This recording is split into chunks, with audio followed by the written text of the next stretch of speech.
Hopefully you can hear me. I know we got a little traffic on Floyd Street behind us, which is a good thing. But today we wanted to come together and talk about one of our key initiatives for this football season, and then touch on a couple other projects as well. But initially, behind me you'll see, what used to be Cardinal Alley will become the Alley, and it's their fans, experience. We're trying to invest in our fans and give them a tailgating experience like they haven't had before. It's a tradition that we need to create. It's not going to happen on its own. So our view is that let's talk about creating a fan zone, much like we did before COVID, and put it in place for this season. So originally we had talked about a fan zone in the purple lot. Our feeling was our ability to get the real estate behind us with the daycare. We'll be able to raise the daycare to the ground.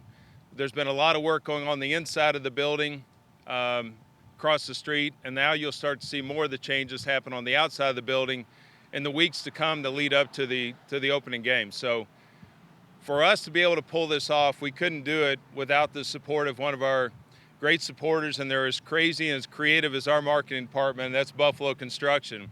So Buffalo has offered us and donated about $850,000 in value in construction and construction management services. So that's key to pulling off what we're doing across the street. So our fans will certainly be as appreciative of this opportunity to work with Buffalo as we've been as a department. So this will be open to the public. They'll all be able to come. The interior of the building, at least the main part of it, will be a VIP area where there'll be memberships available. That we'll be offering those to certain individuals coming up in the near term, and would expect that those will sell out quite quickly. So historically, we used to use it for parking in Cardinal Alley in the lot, and this will be open up to, there'll be turf areas for cornhole and different games for family environment. You're going to see food options there.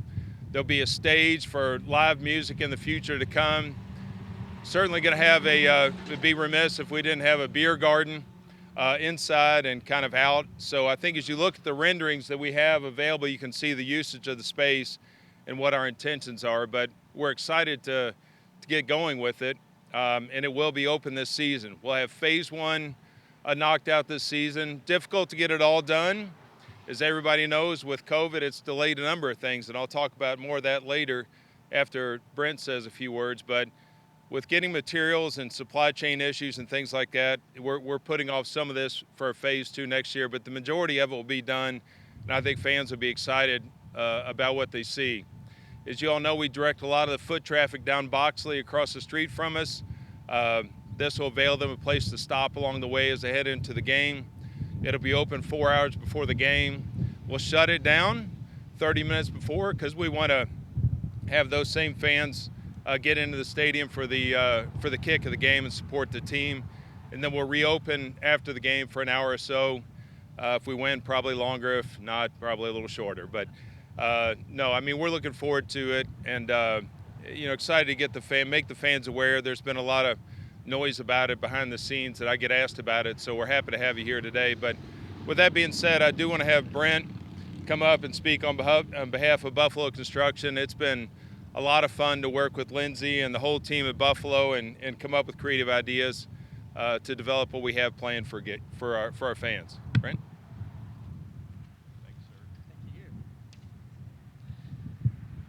Vince, thank you. It's an honor for Buffalo Construction to be roaming in the alley with all of the Cardinal fans. We're proud to be serving this great university. Buffalo Construction considers celebration our #1 core value. We see the alley as an opportunity to honor, recognize, and appreciate the community of our city, the university, and all of Cardinal athletics. With the challenges and opportunities of the pandemic and acknowledging the social responsibilities in our community, I look forward to the alley rising as a wonderful environment for our friends, our families, and our fans to come together in a common joy, Cardinal football. None of us serve alone, and I can't say enough about Lindsay Lawson, our design manager, Mitchell and his team at Work Architecture, and many of the staff here through Cardinal Athletics to bring this vision to life. And we're very, very happy. So thank you, Vince. Thank you, Michael, and the Cardinal Athletics team for the honor to celebrate with you at the alley.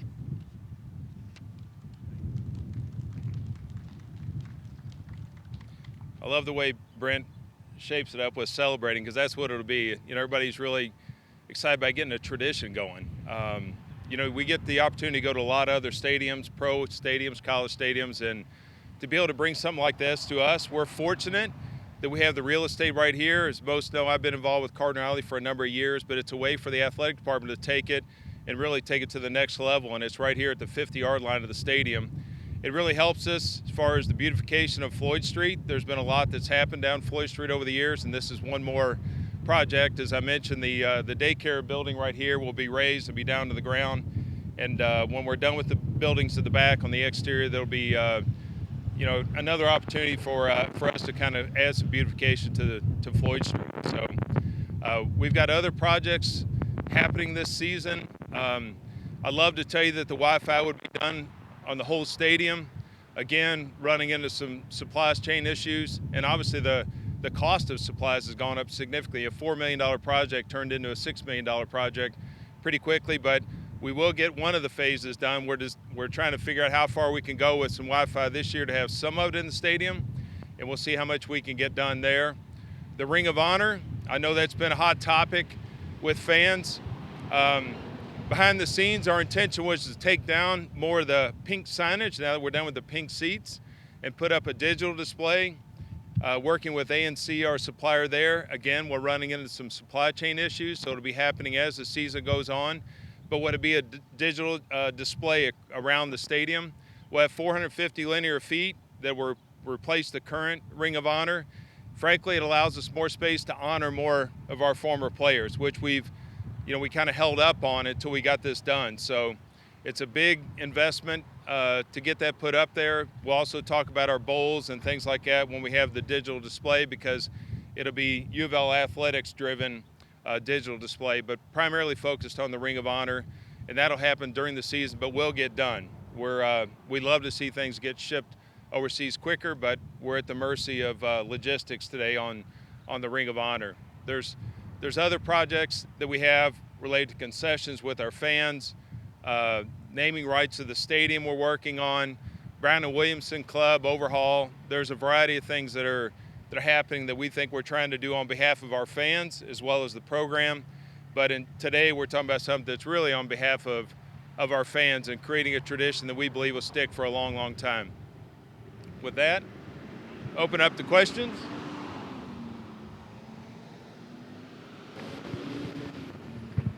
Hey Vince, how did you all buy this piece of property? Did you all own it already? How did you acquire the land? Yeah, so the reality, Mark, is the lease was in my name for the land, except for the front portion of the daycare, which had a proprietor that unfortunately didn't survive through COVID. So what it did was it availed, I could turn that over to the athletic department. My daughter ran it for a year or so, but we're at a time now where as a family we felt like it'd be in better hands of the athletic department than our own. So we've ceded that lease over to they'll take over the lease and the right of first refusal down the road to buy the property. We're very thankful for my longtime landlord, Monica Orr, for working with us. Monica's been great through the years and frankly, very supportive. Even as we talked about changing the face of it by taking down the daycare building, she's been great. She knows we have great plans for it. So we've signed a long-term lease through the athletic department with Monica. And we know what we had before. It was a private membership of about 160 families, and this opens it up to all fans instead of just having it to that select few. Vince, I know you guys had talked about, you mentioned the purple lot, and I know you talked about a fan zone there in the previous years. Does this take place of that, or is that still under an idea for you guys? No, I think this one, for now, is going to take place of it. It's much closer locale to the stadium. We still like that space if we do something down the road, because it would avail us more space if we were to do a turf field for young kids in the community. And it's by the card march coming down the stairs. But today, hard not to do this when we saw what was happening on the front end of the lot. And just as I thought about reviving it myself, felt like it was better for the athletic department to have a long term. Vince, I think you said that you expect the VIP memberships to go quickly. What are people going to be looking at in terms of price? Yeah, it's $350, which avails you the inside, be more of a club atmosphere. There'll be some food and drink options there as well. We've had some long-time Cardinal Alley members that I'm sure that would love to snatch up some of those memberships. You know, they've been there a long time, a dozen years, who know the space well. But you know, we'll see how many use it, and we can fit in the space over time. It certainly would be tough to put all the families in, because the one change that people see is it used to be I would allow family memberships, if you will, and this is more of a you own it plus one, so it'd be you could have two on the membership versus more, so that we can have more people have access to it. Vince, what's your take on the evolving COVID situation, and how do you think, I mean, are you coming up with contingencies depending on where this thing goes? Yeah, so the COVID variant, everybody's seen the rise in cases. Our medical advisory group, Dr. Cam Wolf, is still leading that. He's the chair of the ACC MAG. So they never stop meeting. We haven't stopped meeting with them. We met last week in Charlotte with Dr. Wolf, and again, updating our policies. I think it's Jim Phillips noted that August 4th is a date where the ADs and the medical advisory group come together and would likely have our new set of updated policies that we would send to the board of directors of the ACC to approve. My guess is it's going to be even fluid from here to there. So there is a lot we're looking into. I'm sure a lot of last year's policies are going to pull forward on that. The difference being that the vaccination certainly helps, but as you can tell, it's not a complete mitigant from what we've seen with the Delta variant.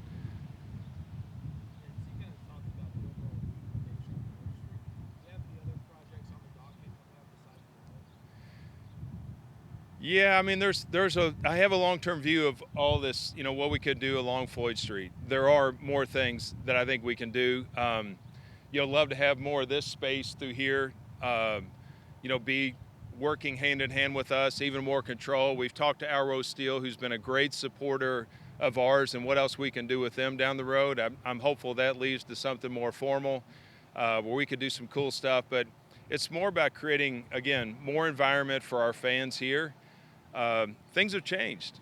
People stay at home. Everybody talks about watching on TV or concession prices, whatever. We want it to be an experience, and I don't think it's going to happen on its own. We've seen that with declining attendance. We expect not to be hit with that based upon where we are with season ticket sales, but it's a challenge, and if we don't invest back into opportunities outside the stadium as much as in our program, I think we'd be naive to believe they're all going to come back. Vince, I know they're just polls, and media polls are what they are, but yesterday the team was picked to finish 6th in the division. Were you surprised? What was your initial reaction? What did you think about that? We should have been picked first. I was surprised. I think that the amount of returning starters we have, I feel like the new talent that this joined the team, I think everybody's clear on what happened last year with us on COVID and what it did for us in the stretch of games, and I don't expect us to repeat the turnovers. I do expect us to come back and play some of those teams and win.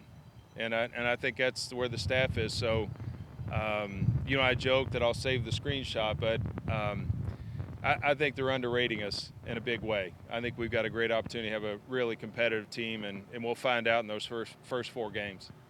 Vince, 2 questions. First, is the plan for the Purple Lot still to be speed parking? And then on the other side, televisions. Will there be televisions for fans to watch games from around the country in the alley? Yeah, so Purple Lot, it'll be speed parking. We'll see how that goes. We believe it'll be safer, environment, so we will have that in place. As far as cross street, there'll be numerous TVs. We're replacing the ones that were in there. Some we may keep, but we're replacing a lot of the TVs. Everything from fans. When you see the inside, aesthetically, it's going to be much better looking, more pleasant. There was things we needed to do but the bar will stay in place. A lot of the inside area will stay in place, but there'll be a lot better ways to view it. We also are working with ANC to have a big temporary screen that'll pull up on a truck inside the lot where people can watch on that as well, which will be around as we're having bar service and things like that. Literally outside in the sun, you'll be able to watch the games.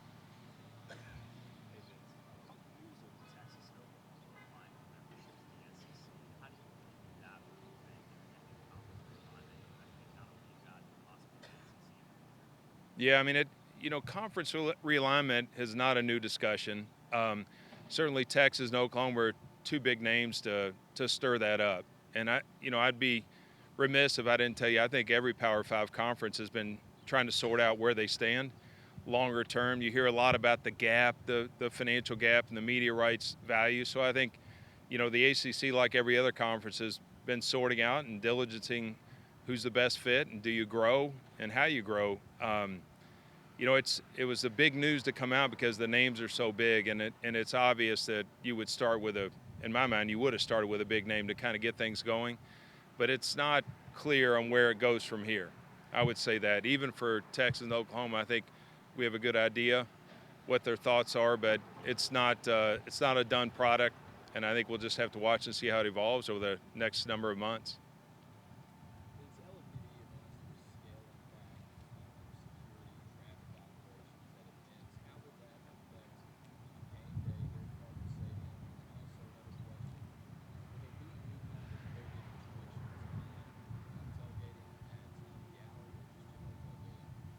So I'll work backwards.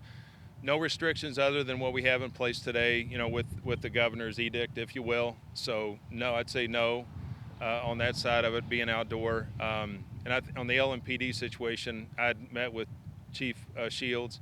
We had met in May. We've had recent communication with our operations people, so we do not expect to have the same support we've had historically, maybe even none. So we've got contingency plans in place to work with other police departments to have 100, call it, right at 100 staff that'll be covered to make sure that we have traffic flow and the normal security that we'd have in the stadium.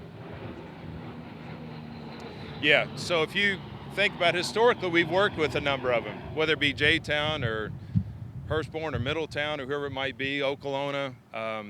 It's going to be, as always, we'll be grouping a number of them together that'll come work as off-duty officers for us.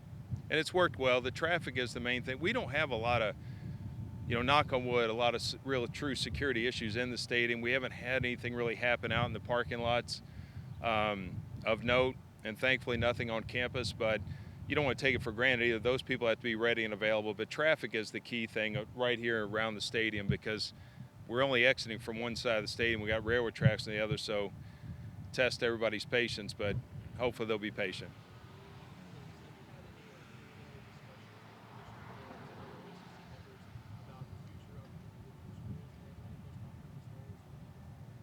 Well, I think we've talked historically, and even since Jim's joined, about where we are as a membership, and I feel pretty good. I mean, it's a strong group.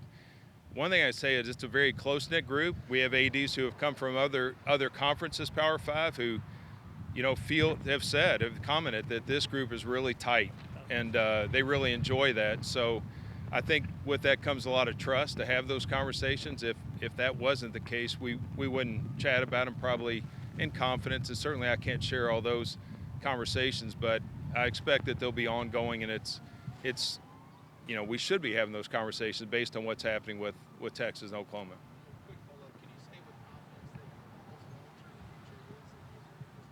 Yeah. I mean, I feel like they brought us into the Power 5. It's been a good fit for us in a lot of ways, and I don't really see that changing. It'd have to be something at a conference level, not an individual university level. Should I wait?